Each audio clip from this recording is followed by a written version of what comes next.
Welcome back to Land Shark's Garage. Starting to get cold in the Dakotas. Gonna need heat. Right now I'm daily driving my 49 Chevy, which does not have any heat. So I picked up this Tahoe. Needs an engine. Have set engine. We're gonna go over transplanting this in there. Just a swap for swap. 2002 5.3, taking one out, putting one in. Something I've never done. I've always been a small block guy, so follow along as we tackle this project. All right, so we're gonna take off this upper intake, coil packs, get down to the knock sensors.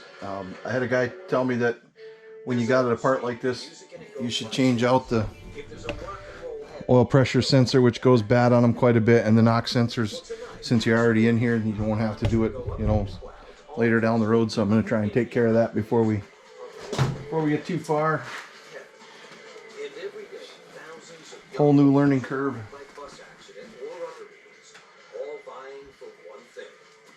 Trying to remember where everything came from, so the video will probably help me. I don't know if it'll help you.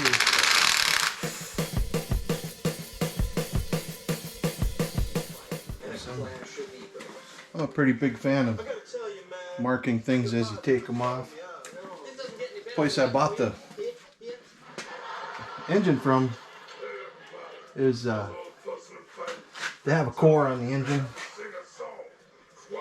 but I figured that it isn't really going to be worth it to take the core back, so I'll probably keep everything on it. This motor's not bad. I mean, this motor's got some issues, but I think it's still usable. The one that's in the Tahoe, I drove it in. I've driven it around, just doesn't have any oil pressure. So I'm thinking I might be able to salvage that block and maybe use it for a project down the road.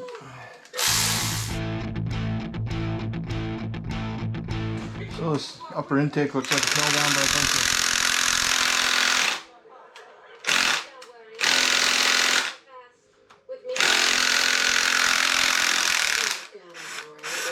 bunch of 8mm bolts by the looks of it.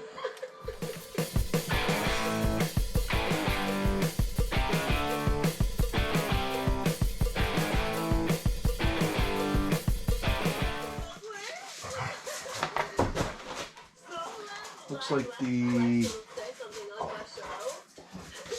knock sensors hook into the top of the intake plenum, so you gotta remember to take that out.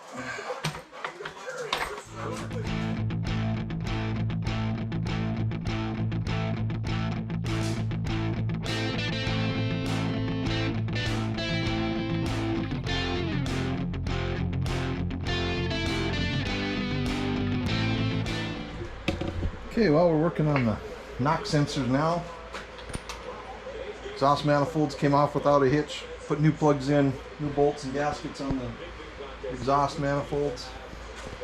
New knock sensor ready to go.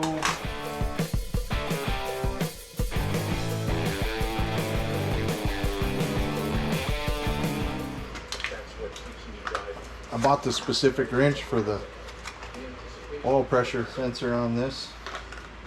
Kind of got a different head to it. It's made by Lyle.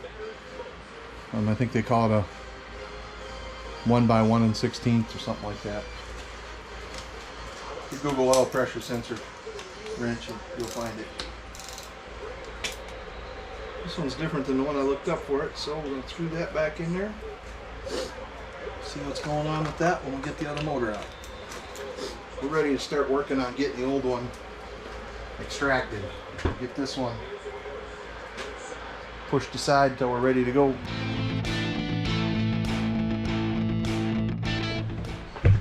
Currently trying to get the rest of the coolant hoses off before I start taking the front accessory drives off. I know some hose clamps that are not going back on this Tahoe.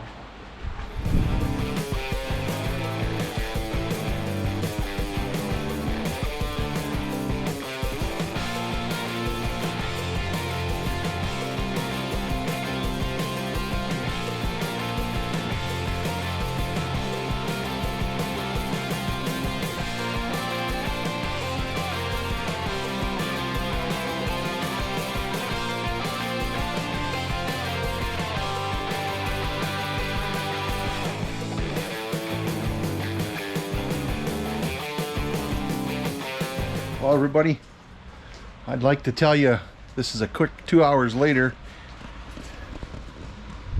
and that 5.3 is out of the Tahoe.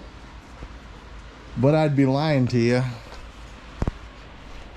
I spent the better portion of 3 days taking this 5.3 out so I can replace it with this 5.3 before the snow flies, which looks like it might be later on this week. It's already snowing in part of our state. Here's what I ran into.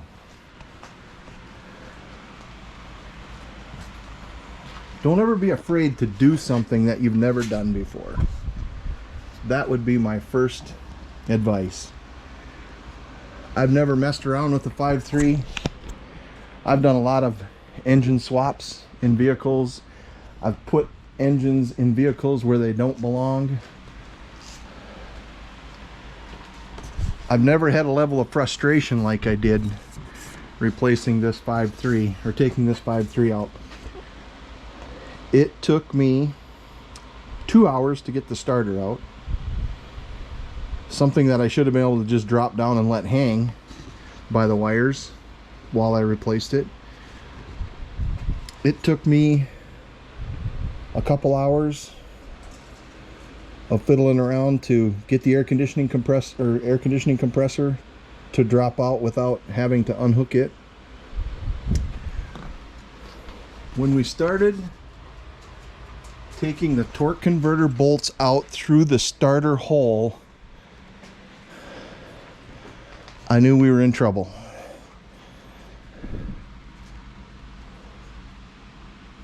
They started twisting and rounding because they're Loctited in. There's very little room to work there. So I told myself, we'll just pull the torque converter right out of the transmission with the engine, not have to worry about it. We can deal with it when it's outside. Except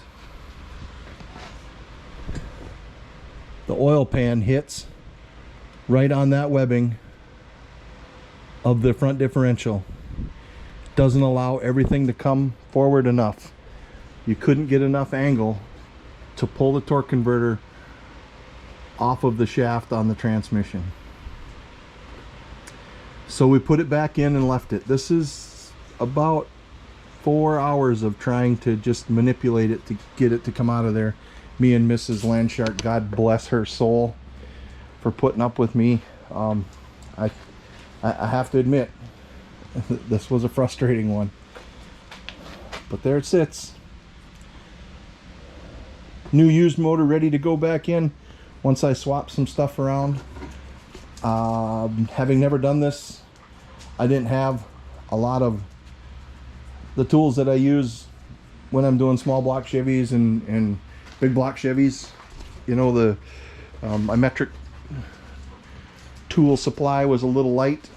I did find out. Oh, let's go back to these torque converter bolts. So knowing that they have a hex head on them, I went and got an 8mm hex. Tried to take it out that way. It just wouldn't give. I was using at first, we were using a 1/2 inch drive breaker bar with a 21mm on the end of that. Mrs. Landshark sat in the front. I laid underneath it with the 15, trying to pull these out.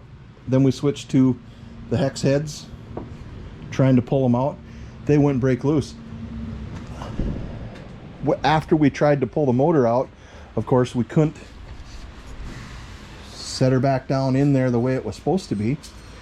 So there was a gap between the motor and the transmission that actually worked to my advantage.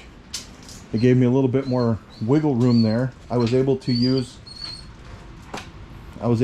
a flywheel turner, which I ruined by bending it, to hold on to the flywheel and squeeze the wrench and the flywheel turner together to try and break that bolt loose. But it was having none of that. I finally went and consulted with a mechanic friend of mine that does a lot of this all the time. He suggested I put some heat to that bolt to maybe get it out of there. I suggested using a Sawzall and cutting the bottom off of the oil pan because I didn't really care about the oil pan. I liked my idea better. I borrowed a product called a nut buster from him, which is an electric tool that heats up the bolt to loosen it. And I also borrowed a 15 millimeter mid-range socket made by Carlisle Hand Tools, and that's what finally broke them two bolts loose. That Carlisle socket grips on the flats better than like normal sockets do, and he told me he's had that problem with stripped out sockets. If I could get it on there, which I was able to, it still took a lot of pressure to break that loose, but we were able to get those 3 torque converter bolts out, and of course the motor popped right out then. So don't give up on projects like this, and don't be afraid to tackle projects like this, even if you've never done it before. Going back together is probably going to be just as frustrating, trying to remember where all these connectors and electrical fittings, all the body grounds, all of that stuff is going to be a challenge putting it back together, but hopefully it'll be worth it when I get done and fire it up and everything works the way it's supposed to. So there probably won't be a lot more to this video other than, you know, the message to don't give up on crap like this. I could have gave up a couple times. It'd have been easy for me to tow it down to my buddy and say, here you go, and write him a check to do it. But when something happens to it, at least now I'm going to have an idea of where to start and how to tackle stuff like that. Got the front valance off, realized that we're going to end up doing a little bumper work on here. Hopefully sledgehammer work will straighten that out, because I really don't want to buy a new bumper for it. Aftermarket bumpers are kind of non-existent. It'd be cool to have one of them Mad Max bumpers on there looking all hot and heavy, but it's probably not going to happen.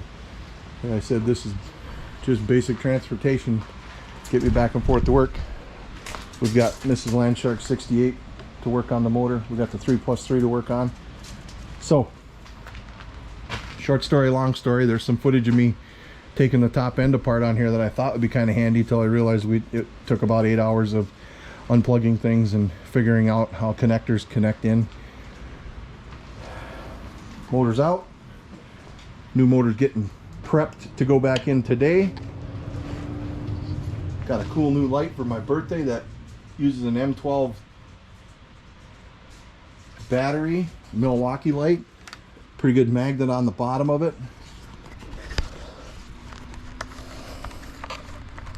Got a piece that pulls out like this that you can strap like on 2x4s and stuff, and will hold it. Very bright, very rugged. Love it. Good birthday present. Picked up some less expensive tools, ratchet wrenches. I bent a breaker bar trying to get one of them bolts loose. Got a front pump seal. Have to take torque converter out, put that in, so I'll put a new front pump seal in it. We'll throw this thing back together. Fun project. Not super fun, but fun. Educational. It's a lot easier for me to explain while and on here now. When I was laying underneath there trying to figure out why this wasn't working for me, and then to find out that them strip bolts, if you have that with a torque converter, the first time it slips, step back and think about it, because there's not a lot of room to access like there normally is, like on the bottom of a turbo 350 or a turbo 400. There's no access panel on this.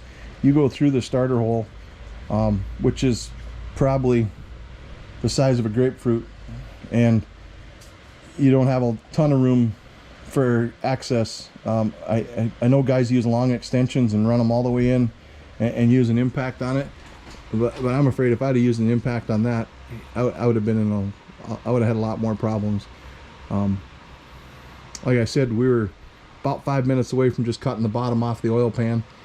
Because if I use that in a hot rod, doing the research, that oil pan's not very useful anyway. They make conversion oil pans, so it wasn't a big deal. I picked up this little cart to temporarily roll it around until I decide what its future is. I gotta take some accessories off of this to put on the new motor yet. Thanks for following along. I really appreciate it. We're getting real close to 1,000 subscribers. Thanks to my buddy Mortsky, we did a little live, and a lot of his wonderful followers came over and gave me a follow, looked at some of our work, and we really appreciate that. Like always, don't forget, drive your shit. Thanks for following along. We'll see you.